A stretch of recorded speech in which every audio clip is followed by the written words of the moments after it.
Hi, I'm Michael O'Hare, ex-CEO, philanthropist, all-round life coach, and the author and founder of the worldwide acclaimed Best in Business seminar series. I'm the Jet Li of leadership. Enter the Dojo of Business. Hiya! Do you believe in a world where every human being is entitled to a successful career? Even those really dumb fuckers that were in the bottom group at high school? Well, join us live here every week, and dreams can come true. Subscribe to my YouTube channel to see the best in business videos, my history, my library of videos, and click the bell icon to get notifications when new videos are uploaded and to remind you of our weekly live Q&A session. And if you think others could benefit from the Shaolin monk of management, that's me without the Chinese man's beard, then get them to join us. Perhaps you could badge it up as a mandatory training course. But this week, we're on Facebook Live and YouTube, so that's probably why you're experiencing some technical difficulties, but we're trialing this out. On Facebook, you can submit a question in the box below, and hopefully I'll read it. On YouTube, you need to be actually watching this in YouTube, opening up the link in the YouTube app to see and add questions. So, this week, I've mixed it up. Michael, I hear you cry. You've become a manual laborer working in a kitchen. No. This is another room inside my vast mansion, which I have used my success of the years to purchase. And in fact, sometimes this is what you can buy when you have money. So, if you haven't figured out yet how to do it, well, watch the Best in Business videos. Tonight, I have a quick shout out for Ms. E. Vickers. Lovely lady, used to work in banking, so obviously very trustworthy. It's her birthday, so very happy birthday. And without further ado, our very first question this evening is a LinkedIn message from Rupert Pickle, BSc cum laude. He's from Miles City in Montana, and he says, "Dear Michael, there is a lot of chatter at the moment about how important to continue socializing with people whenever possible to maintain mental health and general well-being. Given that, do you believe it's right that the most senior management in an organization should socialize with their junior, lower-paid staff? Best in Business. Regards, Rupert." No, there should be distance. I was the very first advocate of social distancing in the workplace. If you want to socialize with the successful, you have to be successful. You have to earn the right, and that's hard work, promotion, and a healthy amount of dose of ass kissing along the way. I rarely socialize with anyone earning less than $300,000 per annum, unless absolutely necessary. And those exceptions tend to be at the annual Christmas party. But even then, there's a sense of social distancing. There's a party for the white-collar workers. It's in a high-class cocktail bar with live music, canapes, and some tasteful exotic dances, all here legally. And then there's a separate party for the blue-collar workers, where essentially we just give them a 500-liter bottle of methylated spirits, some meat pies, and a local hooker that they can all share. So I separate out the highly skilled from the no-skilled. You wouldn't breed a beautiful butterfly with a three-legged donkey with leprosy, would you? Our next message is a LinkedIn message from Dennis Hairlip Jr. from Jacksonville, Tennessee. "Dear Michael, I am about to start my undergraduate major in advanced computer science." Good for you. "However, I am 92 years old and have only ever used an electric typewriter.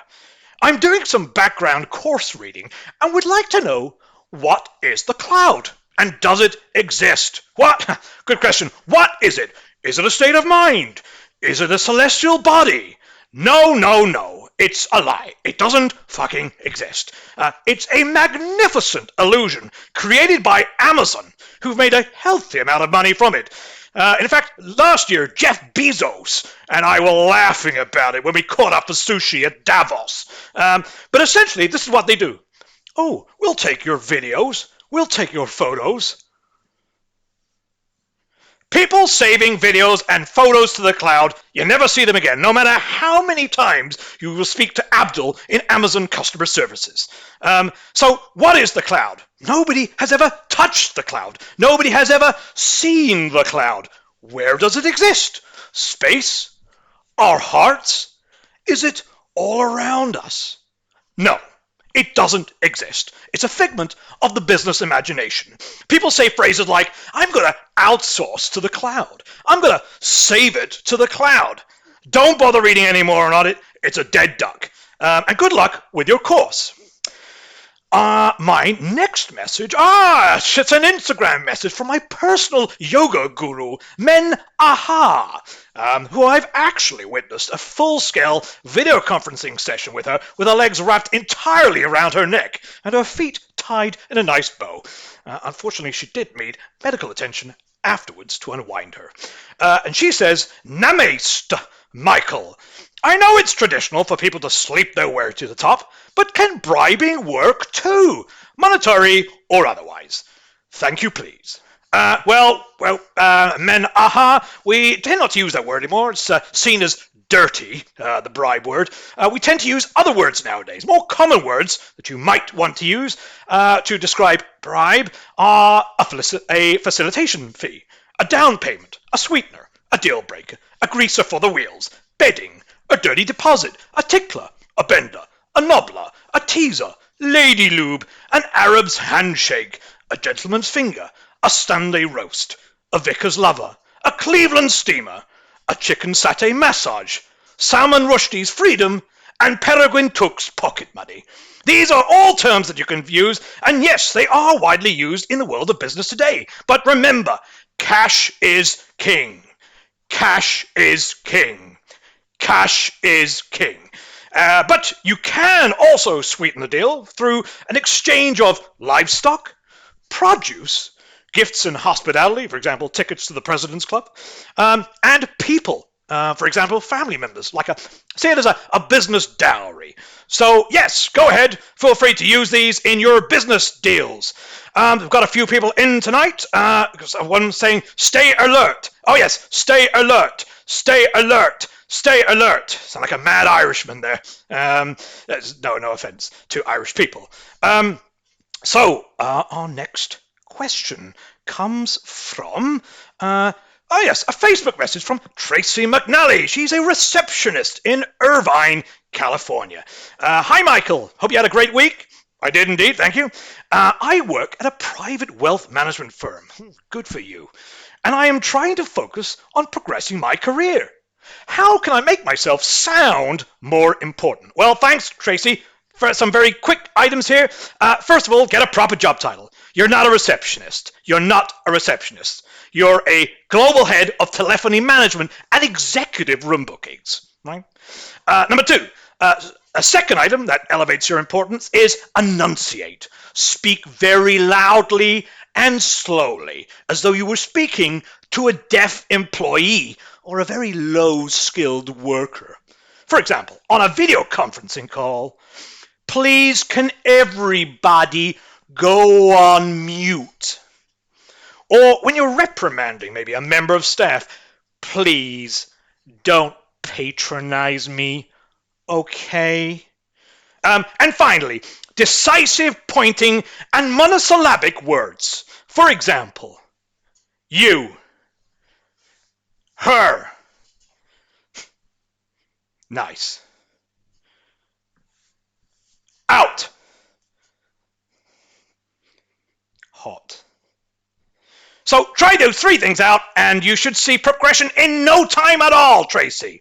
I got a question from Martin. He says, hi, Michael. Should I update from faxes to email? I have a gut feeling faxing is going to come back in a big way. You're damn right it is. I have 3 facsimile machines. All of them are on constant usage. I tend to receive a huge amount of spam. It is amazing how many pictures of men's genitalia you can receive through a fax machine in a given day. But yes, I think the pandemic crisis has given rise to an increase in faxes where people don't necessarily necessarily want to send an electronic email. It's very impersonal. But sending a fax, perhaps with your smiley face on it and a cover note, I think goes a long way. And I think we're going to see the re-emergence of that. So absolutely right. So stock up on fax. And if the manufacturers want to give me a payout for that, I'm happy to receive a fee. Our next message is a LinkedIn message from a Mr. B. McLeod from New Berry, wherever that is. Hi, Michael. I like to think of myself as a first-to-market kind of guy. I was one of the first people to predict the pandemic, and I made sure that I had sufficient supplies in my house to weather the virus. However, now that we seem to be over the hump, how do I find a secondary market for my stockpile of hypodermic needles I acquired at the start of the pandemic? I mean, what the hell? I'm the best in business, not your two-bit junkie smack dealer. You sell them on eBay or Craigslist, or hand them out to local children. Actually, if you're feeling creative, you could perhaps pop over to your next fancy dress party and stick them in your head. You could go as Pinhead from Hellraiser. Anyway, next question is an email from travis.delaney@hotmail.com. Hotmail, that's MALE.com. And in fact, he's got a very interesting link to his website here in his email signature. It's full of very extremely buff and oiled men. Looks like that is definitely luxury brand baby oil. And some pictures at his barbecue. And what's that chap got in his mouth?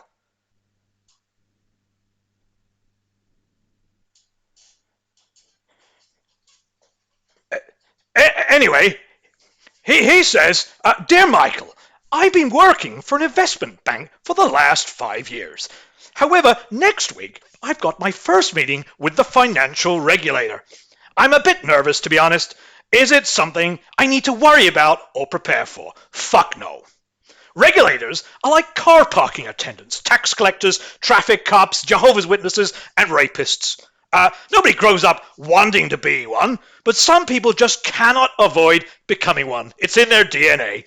But you have nothing to worry about. They're public sector workers, low wage, low skill. The regulator really is a magnet for the work shy, those who were bullied at school, even by the nerds. They attract paper pushers, ear pickers, cardigan wearers, twitchers, and an above average number of lesbians. So don't be worried. My advice would be 4 things.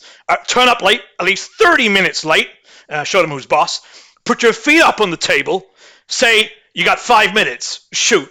And then when you leave, blow them a kiss. And they'll find that the hunter has become the hunted. So good luck with it, Travis. You'll be absolutely fine. Hi, Mr. O'Hare. I have just won the lottery. How can I invest it? Well, I'll send you my sort code and account number for my UK account, or my IBAN number for my Swiss account.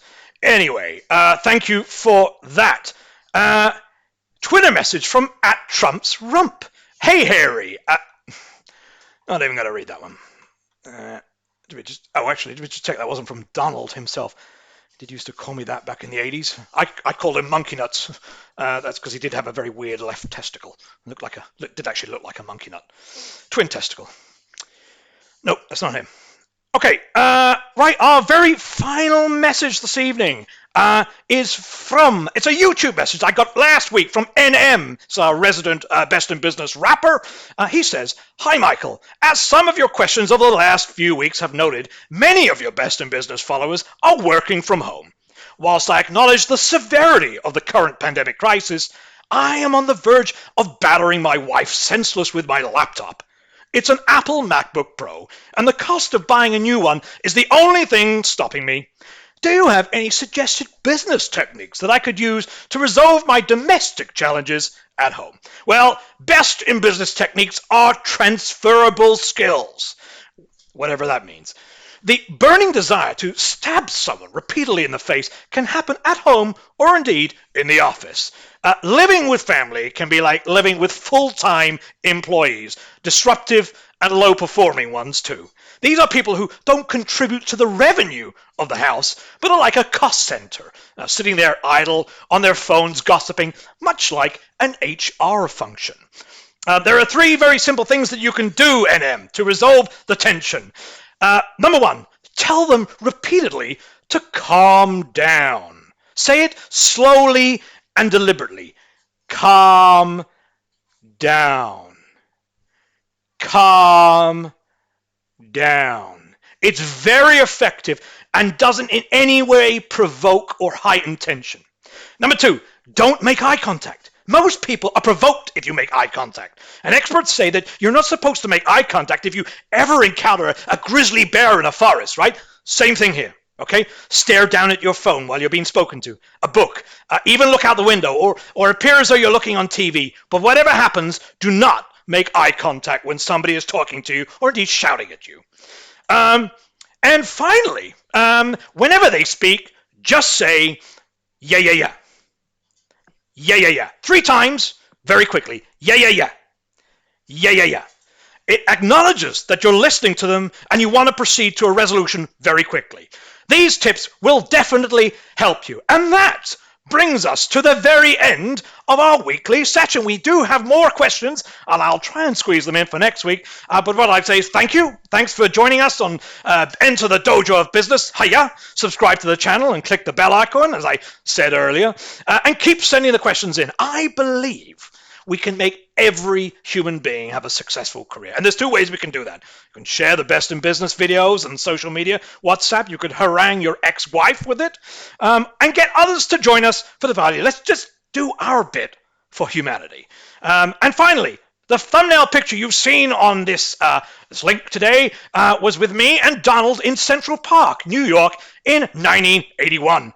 But what do you think we're saying? I want you to caption the photo, right? Put down your captions in the comment section below, and I'll announce them in the Best in Business next week's live show. So, see you next Sunday, same time, same place, for Enter the Dojo of Business. Hiya!